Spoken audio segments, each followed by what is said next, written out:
안녕하세요. 저는 결혼을 앞둔 예비 신부입니다. 식도 올려보기 전에 결혼이 한 번 엎어질 뻔했다가 다시 결혼을 준비 중에 있거든요. 이렇게 결혼을 하는 게 맞는지 모르겠다는 생각은 중간중간 들긴 하지만 상황을 이렇게까지 만든 남편이 억울한 입장이긴 한 것 같아 용서를 한 상태입니다. 남편이 바람을 핀 것도 아니고 돈을 날린 것도 아니고 마마보이 같은 사람도 아니에요. 모자르듯 남편과의 인연을 단번에 정리할 수가 없기도 했고 남편과 제 2의 인생을 함께 해보지 못해서 그런지 남편을 향한 마음이 여전히 컸기 때문입니다. 제가 들려드릴 사연은 결혼 전부터 엎치락 뒤치락 난리였던 예비 시댁 사람들과의 관계에 대한 거예요. 결혼하신 분들 중에 혹시 형님 되는 여자 식구가 있는지 궁금합니다. 있다면 형님이랑 친한 분들도 계실까요? 저는 아직 정식 식구도 아닌데 예비 형님 문제로 결혼을 엎을 뻔했거든요. 물론 지금은 당연히 해결이 되었기에 제가 이 글을 쓰게 된 것인데요. 제 이야기 한번 들어보시고 제 언행에 대해 따끔한 조언 한마디씩 부탁드립니다. 제게는 연애 기간 6년 차인 남자친구가 있습니다. 저희는 서로 긴 기간 연애하면서 경제 차이를 그리 못 느꼈고 자연스레 얘기를 트게 된 집안 사정만 들어봐도 서로 형편이 비슷했어요. 예비 신랑과 결혼을 약속한 관계로 발전할 수 있었던 이유 중 양가 집안 형편도 나름 조건에 있었습니다. 너무 수준 차이가 많이 나면 한쪽이 부담스럽잖아요. 저희는 다행히 금전적인 부분에서 문제될 게 전혀 없었다는 겁니다. 저와 예비 신랑은 결혼하기 전 모아둔 돈과 약간의 대출을 받아 적당한 빌라 정도에서 살 수 있는 집까지 알아봐뒀습니다. 남들은 돈이 없어서 원룸에서 시작하는 신혼부부도 있다던데 그에 비하면 저와 예비 신랑의 출발선은 한참 위에서 시작한 셈이죠. 결혼 계획을 세우면서도 저희는 딱히 안 맞는 부분도 없었고 부딪힐 만한 상황이 생기더라도 서로 의견 조율이 잘 되는 편이었습니다. 예비 신랑과 저는 만난 지 2년째부터 서로를 환상의 짝이라고 생각했을 만큼 잘 맞았어요. 그랬기 때문에 더더욱 서로를 결혼 상대로 본 거였죠. 저희가 본격적으로 결혼 준비에 돌입하면서 첫 번째로 양가 부모님께 먼저 인사를 드리기로 했는데요. 월차를 내지 못해서 퇴근하고 예비 신랑을 만나 저녁에 출발을 하였습니다. 예비 신랑 집을 처음 가보는 건 아니었어요. 예비 신랑과 연애를 길게 했다 보니까 몇 번 시댁에 가서 저녁밥을 얻어먹은 적이 있었거든요. 그 때문인지 이웃집 놀러 가는 것처럼 걸음이 가벼웠습니다. 이렇게 말씀드리면 저한테 예비 시부모가 어떤 존재인지 느껴지지 않습니까? 예비 시부모는 제게 부모님 다음으로 정말 좋아하는 어른들입니다. 제 나이가 30대 중반인데도 예비 시부모는 저를 뽀송뽀송한 아기로 보거든요. 예비 신랑이 저와 5살 차이가 나는데 예비 시부모 입장에선 집에 막내 아들이 40대이다 보니까 30대인 저를 더 그렇게 봐주는 것 같기도 했고 또 예비 신랑이 늦둥이거든요.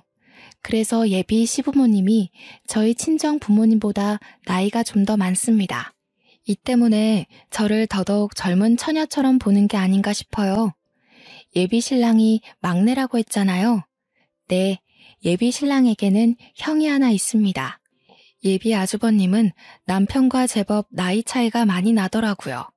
50대라고 들었습니다. 저희 친정엄마가 50대 후반인데 아주버님과 고작 9살 차이 나는 거 있죠.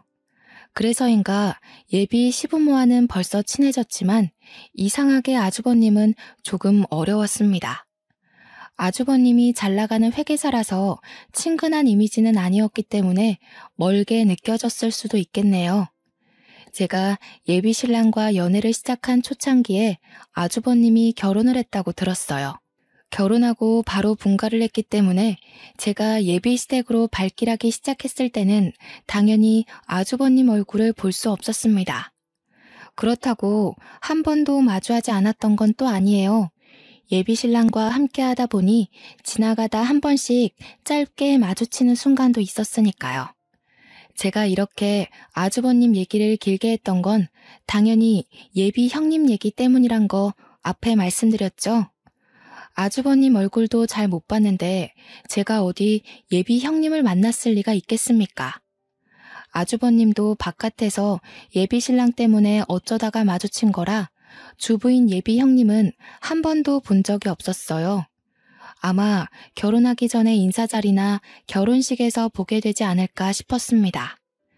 그동안 일 때문에 바빠서 오랜만에 예비 시댁을 가는 거였는데요. 아무리 오랜만에 간다고 하더라도 제가 예비 시댁 가는 길을 모르는 게 아니거든요. 그런데 예비 신랑이 제가 알던 방향이 아닌 다른 방향으로 운전을 하는 겁니다. 어디 가냐고 물어봤더니 근래에 예비 시댁이 이사를 했다고 하더라고요. 도착하기 전만 해도 몰랐던 소식이니까 그저 놀라기만 했고 또 제가 예비 시댁에 그동안 연락을 너무 안 했구나 생각하기만 했습니다. 그러나 저는 예비 신랑이 도착한 아파트를 보고 놀랄 수밖에 없었는데요. 분명 일반 빌라에 살고 계셨는데 이사 온 곳은 다름 아닌 강남의 대형 아파트인 거 아니겠습니까? 평소 예비 신랑이 주말마다 복권을 하고 있는 걸 알기 때문에 1등이라도 당첨된 줄 알았습니다. 예비 신랑한테 어떻게 된 거냐고 사정을 물었더니 예비 형님이 이 집을 해줬다고 하는 겁니다. 예비 형님과 아주버님은 잠깐 맞벌이를 했었는데 그 당시 아이를 시부모님께 맡기고 일을 봤다고 해요. 그 노고가 고마워서 예비 형님이 예비 시부모한테 선물로 준 게 이 아파트라고 했습니다. 그 소리를 듣고 저는 처음으로 이 결혼에 덜컥 긴장이 되었습니다. 예비 시부모도 저를 이 정도로 떨게 하진 못했는데 예비 형님의 재력이 이 결혼에 대한 고민으로 이어지게 되더군요. 그날 본 아파트 때문에 갑자기 예비 신랑과도 거리감이 생기는 느낌이었어요. 결혼이란 게 인생의 동반자를 약속하는 예식이기도 하지만 양가 집안이 파트너로서 손을 잡는 거다라는 말을 어디서 들었거든요. 갑자기 예비 시댁 쪽의 재력이 대폭 뛰어버린 셈이니 혹시라도 균열이 생겨버리면 어쩌나 걱정이 되었습니다. 결혼 준비 때문에 집을 알아보다가 그 아파트 내부까지 컴퓨터로 구경해 본 적이 있었는데 역시 사진은 실물과 비교할 게 못 되더군요. 예비 시댁을 들어갔더니 무슨 대통령 집이라도 보는 줄 알았습니다. 어찌나 넓고 세련되었는지 한순간에 매료되었지 뭡니까. 언제나 그렇듯 예비 시부모는 오랜만에 찾아온 저를 딸내미 맞이하듯 두 발 벗고 달려와서 안아주었습니다. 오느라 고생 많았지? 너희들 언제 결혼하나 내내 기다렸다. 수양이 멀미는 없었어? 거기서 여기 오는데 꽤 오래 걸렸을 텐데. 괜찮아요, 어머님. 바빠서 이제야 찾아오네요. 그동안 몸 건강히 잘 지내셨죠? 어쩜 이렇게 피부가 갈수록 고와지세요? 어머, 그러니? 네가 보내주는 화장품들이 좋아서 그런 거지 뭘. 네 시애비도 요즘 기미가 많이 줄었어. 우리가 다 늙어서 이렇게 며느리 덕을 본다. 제가 피부과 간호사로 일하고 있어서 저희 부모님과 예비 시댁 화장품을 주기적으로 챙겨드리고 있었어요. 별것 아닌데도 예비 시댁에선 선물을 받고 나면 꼬박 제게 연락을 해서 고맙다고 해주셨습니다. 생색내고자 챙겨드렸던 건 아닌데 그만큼 예비 시부모의 인품이 훌륭했다는 겁니다. 예비 신랑은 이제 막 약사로 개인 약국을 차리게 된 젊은 새내기였어요. 예비 신랑이 제 친정을 알아서 먼저 챙겨줬기에 저도 제 선에서 똑같이 잘하고 싶어서 그랬습니다. 원래 그날 예비 시부모와 저녁 한 끼하고 바로 돌아가는 거였는데 예비 신랑이 바로 앞동에 예비 형님이 산다고 하면서 온 김에 인사하고 가는 게 어떻냐고 제안하더라고요. 한 번도 만난 적 없지만 언젠가 만나야 될 예비 형님 언급에 잠깐 잊고 있던 긴장감이 다시 불쑥 솟았습니다. 이렇게 갑자기? 약속된 것도 아니라서 그쪽에서도 불편할 텐데. 게다가 이미 저녁 시간도 훨씬 넘겼잖아. 나는 처음 뵙는 건데 이렇게 찾아가는 건 좀 예의가 아니지 않을까? 에이, 형수는 그런 거 없어. 얼마나 털털하고 시원한 성격인데. 평소에 내가 자기 자랑하면 그렇게 보고 싶어 하더라고. 내가 형수랑 동갑이라 친구처럼 지낸다고 했잖아. 그렇다 보니 가끔 만나서 사적인 고민이나 얘기도 나누거든. 근래에 네 얘기를 엄청 했더니 자리 좀 만들어 달라고 하더라. 예비 신랑의 해맑은 제안에 저는 결국 따를 수밖에 없었습니다. 방문 손님으로서 선물도 준비 못했는데 예비 신랑이 다 괜찮다고만 해서 그대로 예비 형님 집을 찾았습니다. 그렇게 방문한 예비 형님네 집은 예비 시부모 집보다 훨씬 넓고 화려했어요. 뒷동보다 앞동이 더 비싼 곳이란 건 알고 있었지만 이 정도로 운동장 같은지는 몰랐습니다. 원래 예비 형님이 예비 시부모 집도 앞동 아파트로 사주려고 했대요. 그런데 예비 시부모가 둘이서 살 건데 뭐하러 그리 큰데 사냐고 해서 뒷동으로 사줬다고 했어요. 예비 신랑 뒤만 따라서 눈치 보며 들어갔더니 예비 아주버님과 예비 형님이 옷을 여미면서 마중을 나와 있었습니다. 예비 아주버님은 누가 봐도 아저씨 같은데 그에 반해 예비 형님은 완전 아가씨더라고요. 예비 신랑과 동갑이라는 건 알고 있었지만 예비 아주버님과 안 어울릴 정도로 어려 보여서 좀 놀랐어요. 예비 형님은 다소 화려한 인상인 저와 다르게 강아지처럼 순한 인상을 가졌더군요. 그 때문에 웃는 모습이 그렇게 사근사근하고 상냥해 보였고 덕분에 제 긴장이 은근 풀리기도 하였습니다. 어머, 수영 씨는 피부과 간호사라더니 피부가 정말 좋다. 시술 하나도 안 한 거죠? 역시 아는 게 힘이라고. 저도 화장품 추천 좀 주면 안 돼요? 네, 시술은 안 해봤어요. 제가 시간 날 때 제품 몇 개 보내드릴게요. 그런데 굳이 안 하셔도 될 것 같은데요? 이미 피부 빛깔이 장난 아니세요. 저와 예비 형님은 여자라면 적당히 나눌 인사를 했고 예비 형님이 직접 과일을 대접해 주었습니다. 예비 형님은 순한 인상에 비해 꽤나 직설적인 톤이었는데요. 성격도 그와 맞게 거침이 없는 타입인가 보더라고요. 저와는 초면인데도 저희에게 신혼집 사정을 물어봤습니다. 나랑 수영이 모은 돈이 좀 돼서 저기 변두리 쪽에 30평 정도는 구할 수 있을 것 같아. 가봤는데 좋더라고. 산책로도 있어서 강아지 2마리 정도도 키워볼까 해. 그래? 서울 변두리 쪽이면 출근하는데 무리되지 않겠어?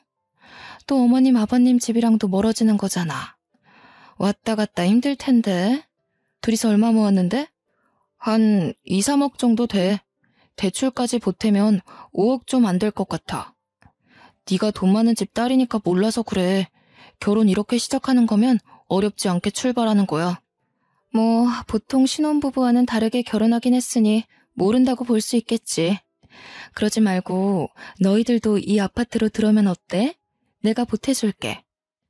예비 형님은 표정 하나 안 변하고 저희에게 30억 아파트로 들어오라고 제안했습니다.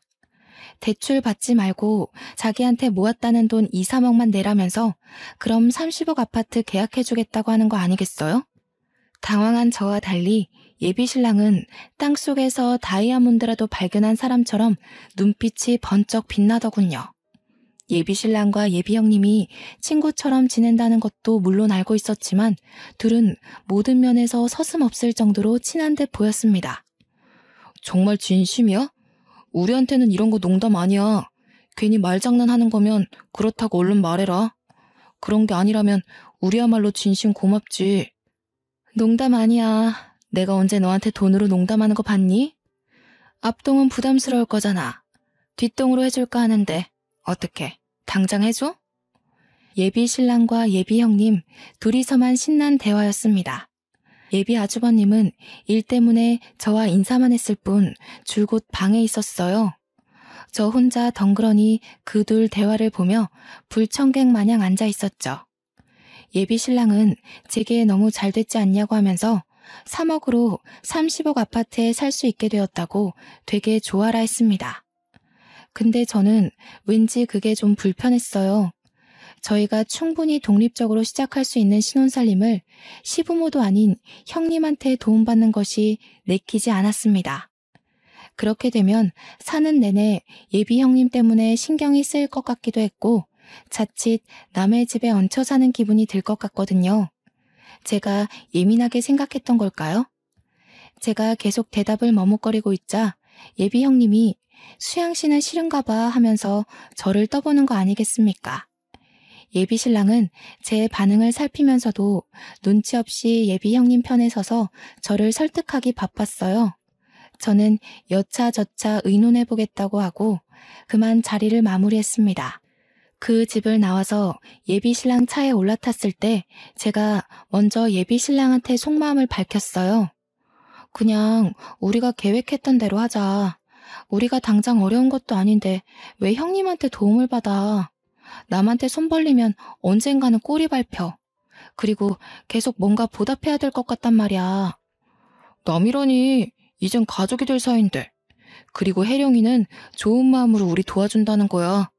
우리 완전 로또 1등 된 거나 마찬가지라니까. 너무 부정적으로만 보지 말고 우리 결혼해서 잘 살려고 주는 선물이라고 생각해봐.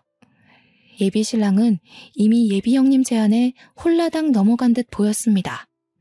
저는 찝찝한 기분을 안고 고민을 계속해야 했어요.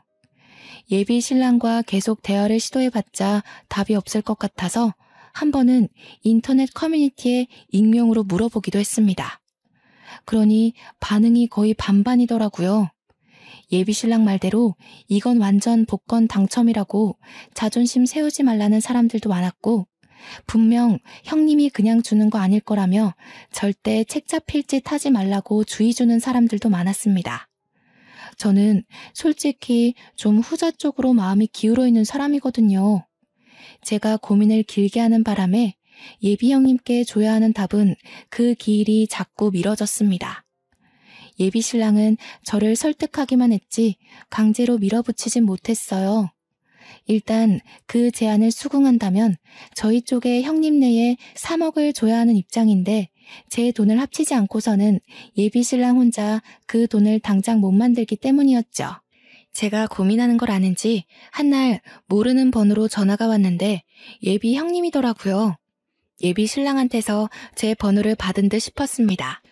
우리 통화하는 거 처음이죠? 내 번호 저장해놔요. 할 말이 있어서 그러는데 우리 집 찾아올 줄 알아요? 오늘 와줄 수 있어요? 네, 웬만하면 그러고 싶은데 여기서 거기까지 1시간 걸리거든요. 왔다 갔다만 2시간 반은 잡아야 되는데 제가 내일도 출근이라서 어려울 것 같아요. 정 안 되면 우리 집에서 자고 가면 되죠. 이미 수양씨 신랑은 오케이 했는걸요? 내가 꼭 해줄 말이 있어서 그래요. 예비 형님이 할 말 있다고 다짜고짜 사람을 부르는 것보다 예비 신랑이 이미 제안에 허락했다는 게 황당했습니다. 저는 예비 형님과 전화를 끊고 바로 예비 신랑한테 전화했어요. 예비 신랑 말로는 예비 형님이 저한테 전화할 거라고 해서 자기가 굳이 안 했다고 하더군요. 거기서 제가 뭐라고 하겠습니까? 예비 신랑 말도 일리가 있는걸요. 시댁이랑도 별 이상이 없는데 왜 자꾸 엉뚱한 데서 묘하게 불편한 감정이 생기는지 모르겠습니다. 예비 형님이랑 제가 나이가 비슷해서 그런가 싶기도 하고 그때만 해도 진짜 아무것도 몰랐어요. 별 수 없이 예비 신랑을 만나 예비 형님 아파트에 또다시 인사를 하러 갔습니다. 예비 형님이 저희를 부른 이유는 역시나 해결되지 않고 있던 집 문제였어요. 보아하니 예비 형님과 예비 신랑이 짜고서 저를 설득하기 위해 마련한 자리 같았어요.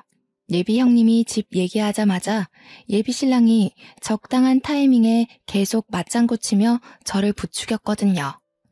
둘이서 쿵짝이 잘 맞는 걸 보니 저 하나 설득시키자고 작당한 게 충분히 예측되었죠. 그럼에도 불구하고 제가 쉽게 판단을 내리지 못하니까 그 끝도 없는 논쟁은 참 길게도 이어졌습니다. 결국 저는 거기서 저녁도 먹고 하룻밤 신세까지 지게 되었어요. 예비 형님이 저와 예비 신랑에게 손수 잠옷도 빌려주더군요. 그날 저는 빈방에서 예비 신랑과 긴밀한 대화를 더 나눴습니다. 자기 이러는 거 솔직히 자존심으로밖에 안 보여. 혜령이 두 번째 보잖아. 집 사줬다고 생색내래로 보였어? 왜 이렇게 부정적이야? 자존심? 그래, 자존심 상하긴 해. 왠지 받으면 안 될 것 같아서 그러지. 내 돈도 아닌데 언젠가는 그걸 달라고 할 수도 있고, 그걸 빌미로 우리한테 생색을 낼 수도 있어. 계속 같은 소리네. 혜령이 그런 애 아니라니까. 혜령이는 너더러 신중하고 야무져서 나보고 신부 하나는 잘 골랐다고 하더라. 어차피 나랑 결혼하면 혜령이랑 한 식구가 되는 건데 좀 좋게 보려고 노력하면 안 돼? 제가 답답하게 행동했는지 예비신랑은 잠깐 담배 좀 피고 오겠다고 나가버렸습니다. 예비신랑은 담배를 자주 피는 건 아니었고 열받을 때마다 성질내는 대신 담배로 화를 다스리는 사람이었는데요. 그러니까 지금 성질이 났다는 뜻이에요. 예비신랑이 저렇게까지 나오니까 진짜 예비신랑 말대로 제가 너무 민감하게 생각했나 싶더라고요. 예비신랑 돌아오면 좋은 방향으로 얘기를 다시 해볼 생각이었습니다. 그런데 예비신랑이 1시간이 넘어도 안 오는 거 아니겠어요? 기다리다 못한 제가 방 밖을 나가봤는데 넓은 거실 쪽에서 무슨 소리가 들렸습니다. 소리 나는 대로 따라가 보니 거실이 아니라 주방 쪽이었고 저는 발소리를 더더욱 죽여가며 소리의 출처를 찾아보게 되었죠. 그런데 그곳에서 저는 정말 충격적인 장면을 보게 되었는데요. 예비 형님과 예비 신랑이 대화 중인 것 같았는데 예비 신랑이 머리를 싸매며 잠깐 고개를 숙이고 있는 상황에서 예비 형님이 예비 신랑한테 줄 물에다가 뭔지 모를 약을 타는 겁니다.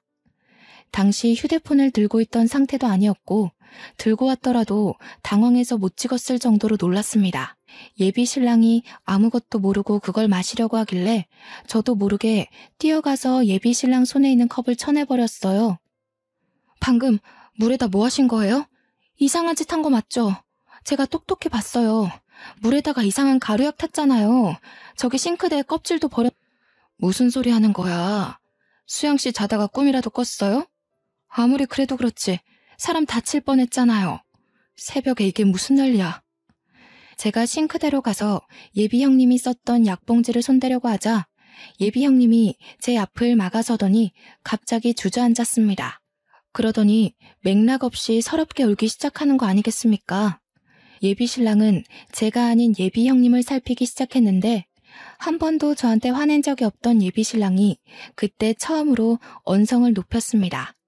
자기 도대체 왜 이래? 왜 이렇게 혜령이를 못 잡아먹어서 안달이야? 결혼하면 자기가 형님으로 모셔야 될 사람이라고. 혹시 혜령이한테 자격지심 있어? 뭐라고? 내가 말해줬잖아. 저 사람이 오빠 먹는 물에다 약 타는 걸 봤다니까? 어떻게 나한테 그런 소리를 할 수가 있어. 오빠는 적어도 내 말을 먼저 들어주려고 해야지.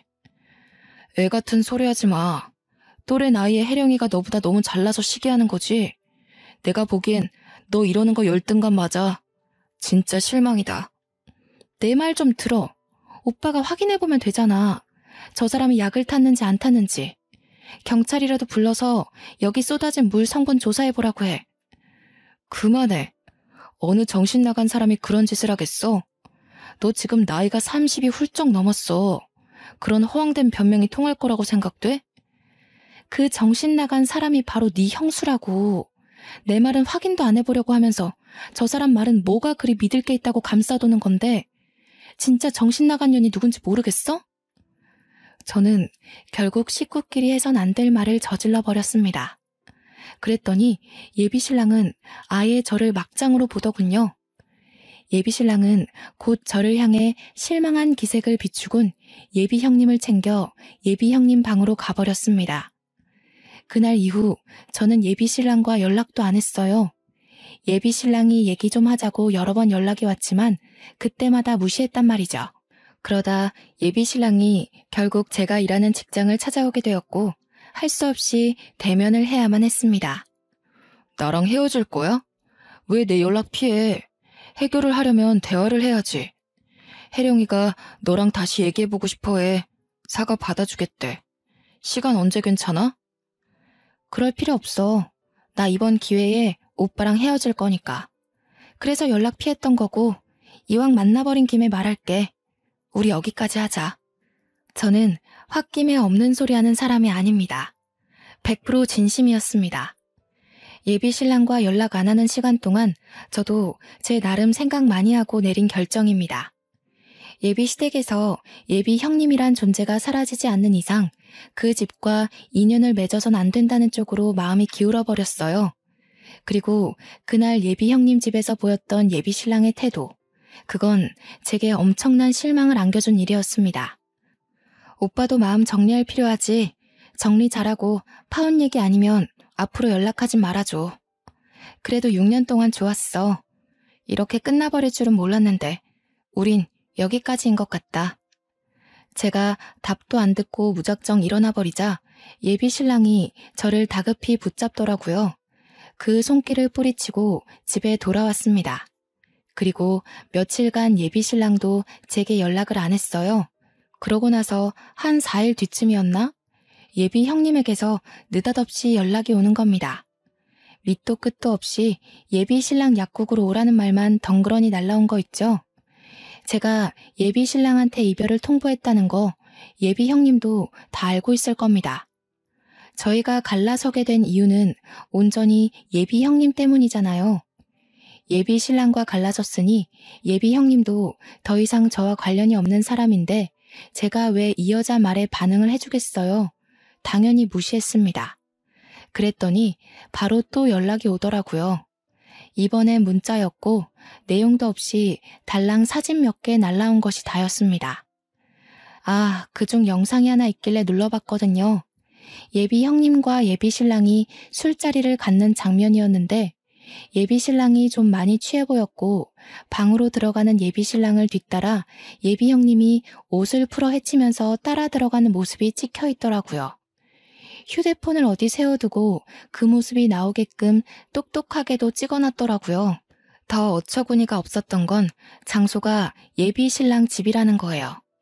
예비 시댁이 아니라 예비 신랑 혼자 자취하던 공간이요.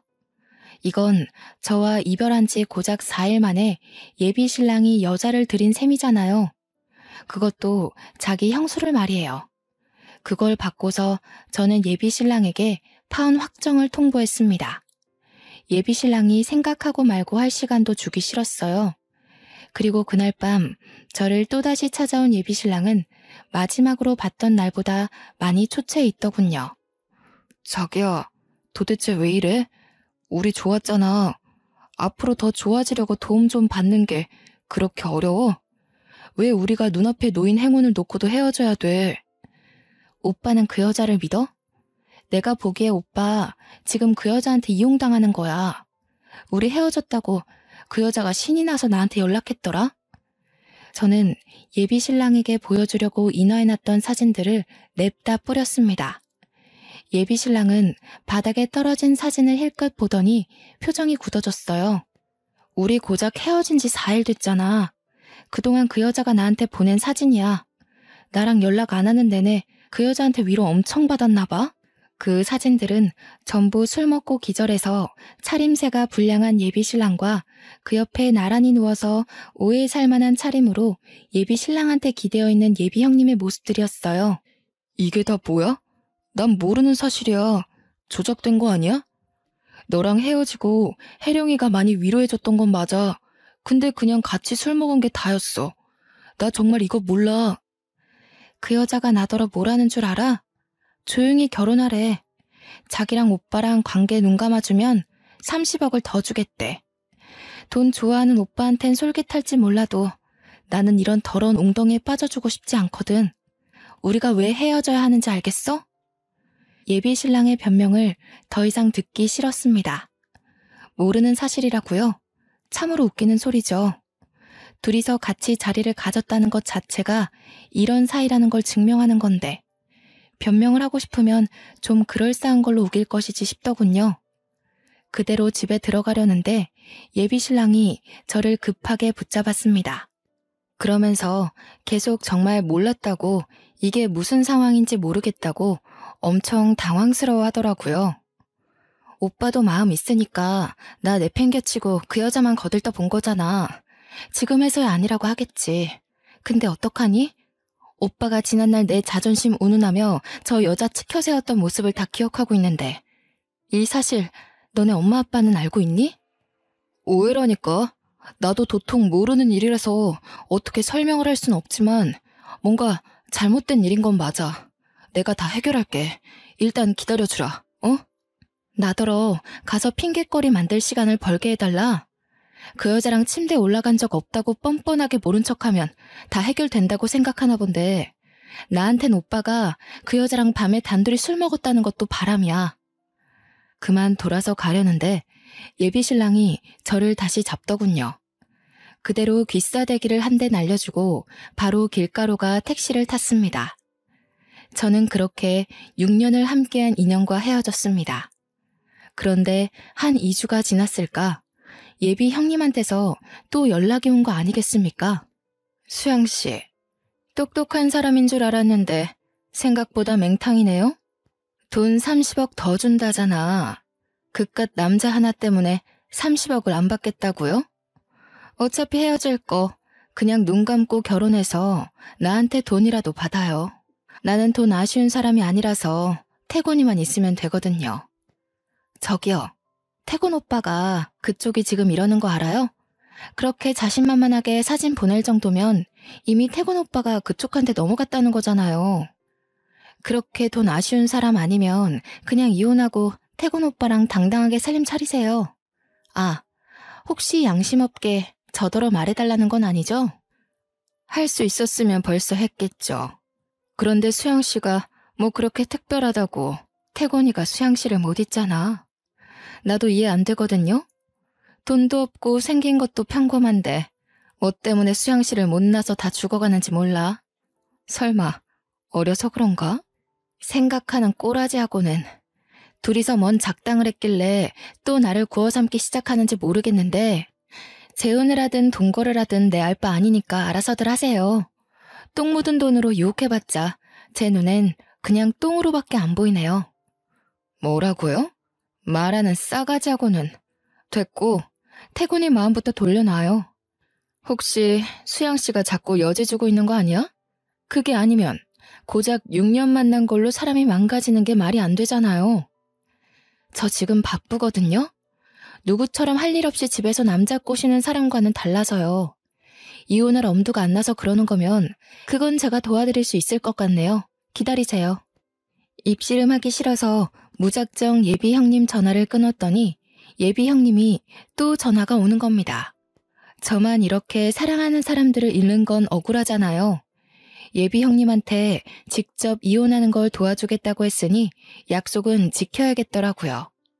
저는 예비 형님 연락을 다 넘기고 바로 예비 아주버님께 문자로 연락했습니다.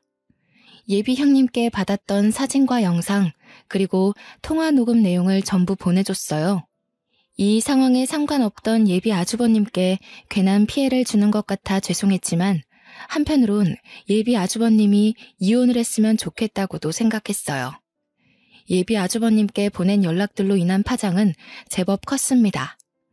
제가 예비 시댁에서 오는 연락을 받지 않으려고 일부러 벼르고 있었는데 상상 이상으로 연락이 많이 오더라고요. 예비 시부모께는 이렇게 되어버린 사실이 죄송해서 차마 연락을 받을 순 없었고 예비 형님 전화는 마지막으로 딱 한 번 받아봤습니다. 어떤 꼴이 되었는지 좀 궁금했거든요. 뭣도 없는 년, 기세 좀 펴게 도와줄랬더니 꼴에 자존심만 세서는. 네가 감히 나를 이 꼴로 만들고서 무사할 것 같아? 세상에 돈만 있으면 못하는 게 없어. 내 손으로 너 하나 망가뜨리는 거 아무것도 아니라는 거야. 네가 가진 돈이 다 네 돈이니? 네 부모님 돈 아니야? 부모 없으면 아무것도 아닌 주제에 세상에서 돈만 있으면 다 된다고? 그런데 왜 나한테 전화해서 따지고 있어? 가서 돈으로 사람들 마음 사서 네 편 만들면 되잖아. 그게 안 되니까 너도 이 난리인 거 아니야? 이혼하게 도와줬으면 고맙다고 절이나 할 것이지. 뭐라고? 어디서 반말이야. 이혼을 하고 말고는 내가 정한다고 했지. 태곤이까지 날 미친년으로 보잖아. 어떡할 거야? 잘 됐네. 네가 네 무덤 판 거라고 생각해라. 그리고 너 피부 관리 좀 해야겠더라. 35살 치곤 잔주름이 너무 많아. 어쩌다 보니 점점 유치한 다툼으로 변질되는 것 같아서 그만 끊어버렸습니다. 보니까 예비 아주버님한테 이혼 소송을 당했나 봐요. 심지어 예비 아주버님은 제 연락을 받고 바로 그 집을 나왔다고 했습니다. 예비 아주버님이 인상만큼이나 뒤 안 돌아보는 성격이 맞았나 보네요. 부정행위를 뻔뻔하게 자랑하더니 참 꼴 좋지 않습니까? 얼마나 고소하던지. 하나 의아했던 건 예비 신랑이랑 따로 관계가 발전할 줄 알았는데 그건 또 아닌가 보더라고요. 예비 신랑이 제게 받았던 사진을 가지고 예비 형님한테 찾아가 따지고 호통을 쳤다지 뭡니까? 이런 정황을 몰랐다는 예비 신랑의 말이 사실인 걸까요? 그때 좀 혼란스러웠던 걸로 기억합니다. 확실히 예비 시댁이 난리 나긴 했던 건지 시댁까지 제게 연락이 왔는데요. 예비 시부모가 저를 워낙 딸처럼 잘 대우해줬다고 했잖아요. 계속 오는 연락을 여태 피하기만 했는데 생각해보니 뭔가 인사도 없이 그냥 떠나는 건 예의가 아닌 것 같아서 전화를 받았습니다. 아가, 얘기 들었다. 얼마나 힘들었을꼬. 우리 태곤이가 너한테 얼마나 미안해하고 있는지 몰라. 너랑 태곤이 6년을 만났잖니. 바보 같은 내 아들이 어떻게 너처럼 착하고 귀한 애한테 그럴 수 있었는지 모르겠다. 예비 시모는 제게 끊임없이 사과를 했습니다. 저는 한마디도 못하고 듣고만 있었는데 계속 자기 아들 못났다고 저더러 제발 용서해달라고 비시는 거 아니겠습니까? 예비 형님은 이미 이혼 진행 중에 있고 예비 시부모도 그 아파트에서 곧 나갈 예정이라고 했어요. 아주버님이 예비 신랑을 상간남으로 소송하진 않았다고 하더군요. 태곤이는 너 없으면 안 돼. 우리가 태곤이 많이 혼냈어. 그런데 태곤이가 알아서 괴로워하고 밥도 한 숟갈 안 먹으려고 하니 어쩌면 좋아. 수양아, 우리로서 정말 너한테 면목 없고 몹쓸 짓을 했다는 거 안다. 그래도 한 번만 용서해주면 안 되겠니? 그러니까 예비 시모 말은 예비 신랑이 내내 제대로 일도 못하고 길 가다 사고 날 뻔하길 몇 번째고 정신 빠진 사람처럼 그렇게 집구석에만 박혀 있다고 합니다. 자기 몸을 위험에 빠뜨리면서까지 자책을 하고 있다니까 솔직히 신경을 안 쓸 수가 없더군요. 말 그대로 6년을 함께한 사이이고 사랑하는 사람과 시작도 못 해보고 끝나버렸기에 저도 모르는 미련이 남아있었나 봅니다. 저는 결국 한 달 뒤쯤에 예비 시부모가 이사 갔다는 곳으로 찾아갔습니다.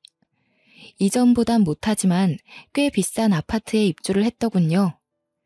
예비 시모와 인사를 나누고 있던 중 저는 방에서 나오는 예비 신랑과 눈이 맞았어요. 다 죽은 얼굴이던 예비 신랑은 저를 발견하곤 미친 사람처럼 달려와 포옹을 했습니다. 수영아, 내가 잘못했어. 제발 나 좀 데려가줘. 나 너 없이는 못 살아. 네 말이 다 맞았어. 내가 눈치가 더럽게 없어서 그 여자가 그런 속셈을 가지고 있는 줄도 모르고 너만 탓했어. 진짜 미안해. 잘 알아보고 행동했어야 하는 건데. 예비 신랑은 약국까지 문 닫고 쉬고 있다더라고요. 도대체 얼마나 쉬었으면 몸에서 쾌쾌한 냄새가 나는 건지. 예비 시부모 도움으로 겨우 예비 신랑을 떼어놓을 수 있었습니다. 그제서야 저는 예비 시댁과 제대로 된 대화를 나눌 수가 있었는데 모두가 제 앞에서 죄인처럼 고개를 숙이고 있는 거 아니겠습니까? 예비 신랑이야 그렇다 쳐도 예비 시부모까지 제게 자꾸 사죄하는 건 마음이 안 좋았습니다. 돈 많은 게 뭐가 그리 대수라고. 나는 돈 많은 며느리 필요 없다. 사람 자체가 괜찮아야지. 수야, 너는 우리한테 아무것도 해줄 필요 없어. 그냥 너 하나가 우리 집 며느리로 들어온다면 우리는 그걸로 족하다.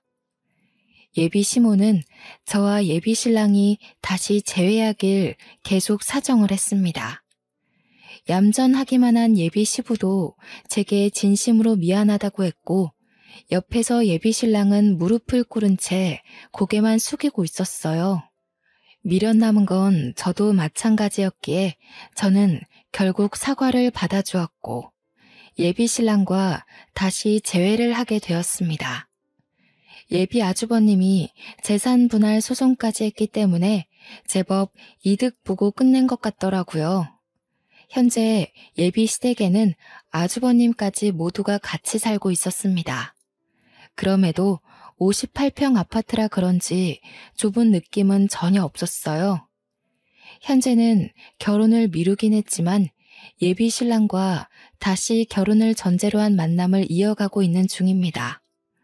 아마 결혼을 하게 되면 제가 시댁으로 합가를 하지 않을까 싶어요. 그리고 예비 신랑은 제게 죄지었던 마음을 전부 갚기라도 하듯 굉장히 잘하고 있어요. 제가 하는 모든 의견을 자신보다 우선순위로 두면서 저를 존중해 줍니다. 원래도 저를 배려하는 사람이었는데 어쩌다 보니 예비 형님 문제로 틀어진 거였죠. 저는 결혼을 하기 전에 이 같은 불상사를 겪은 터라 이혼의 상처는 없지만 많은 분들이 저와 같은 비슷한 일에 연루되어 이혼까지 가기도 하겠죠. 저는 언제든지 시댁을 놓을 수 있는 입장이라서 또 포기하는 게 쉬웠던 시기에 있었던 일이라 빠르게 극복할 수 있었거든요. 그러나 이미 결혼을 했고 자녀가 있는 분들이라면 정말 많이 고될 것 같다는 생각이 드네요. 살면서 이런 황당한 문제는 부부 프로그램에서만 볼 수 있는 일인 줄 알았는데 이런 무서운 일이 현실에서도 일어날 수 있다는 것이 참 놀라웠습니다. 왜 있는 사람이 더 한다고 돈이면 뭐든 다 되는 줄 알던 그 여자가 이번 기회에 따끔하게 깨달았으면 좋겠습니다. 그 여자가 사람들을 잘못 골라도 한참 잘못 고른 거죠. 여태 돈이면 다 되는 삶을 살았을지 모르겠지만 다시는 어디 가서 돈으로 남의 삶에 불질하지 않길 바랄 뿐이네요. 물론 3살 버릇 80까지 가는 터라 어렵겠지만요. 이렇게 긴 글을 써보는 건 처음인데요. 제가 워낙 글에는 소질이 없는지라 글이 좀 뒤죽박죽이었지 않나 걱정이 되네요. 다들 제 사연 괜찮게 들으셨는지 모르겠습니다. 다른 사연들을 보면 사연자들을 아프게 한 사람들과 인연을 끊지 못했을 때 따끔한 코멘트를 좀 많이 남기시던데 왠지 저도 예비 신랑과 재회를 하는 바람에 욕 좀 먹지 않을까 싶어요. 각오 단단히 하고 있습니다. 예비 신랑도 제가 이번 일로 사연 올리게 된 걸 알거든요. 대충 내용들을 얘기해줬고 그 때문에 우리가 욕을 먹을 수도 있다고 특히 예비 신랑한테 귀 간지러울 수 있으니 조심하라고 했거든요. 직접 한 소리 듣는 것도 아닌데 예비 신랑이 덜컥 겁을 먹은 거 있죠? 한참을 웃었습니다. 제 사연이 언제 등장할지 모르겠으나 그때 되면 이미 남편이 되었을 예비 신랑과 함께 저도 우리 이야기를 기다리고 있으려고요. 그만 글을 끝내도록 할게요. 들어주셔서 고맙습니다.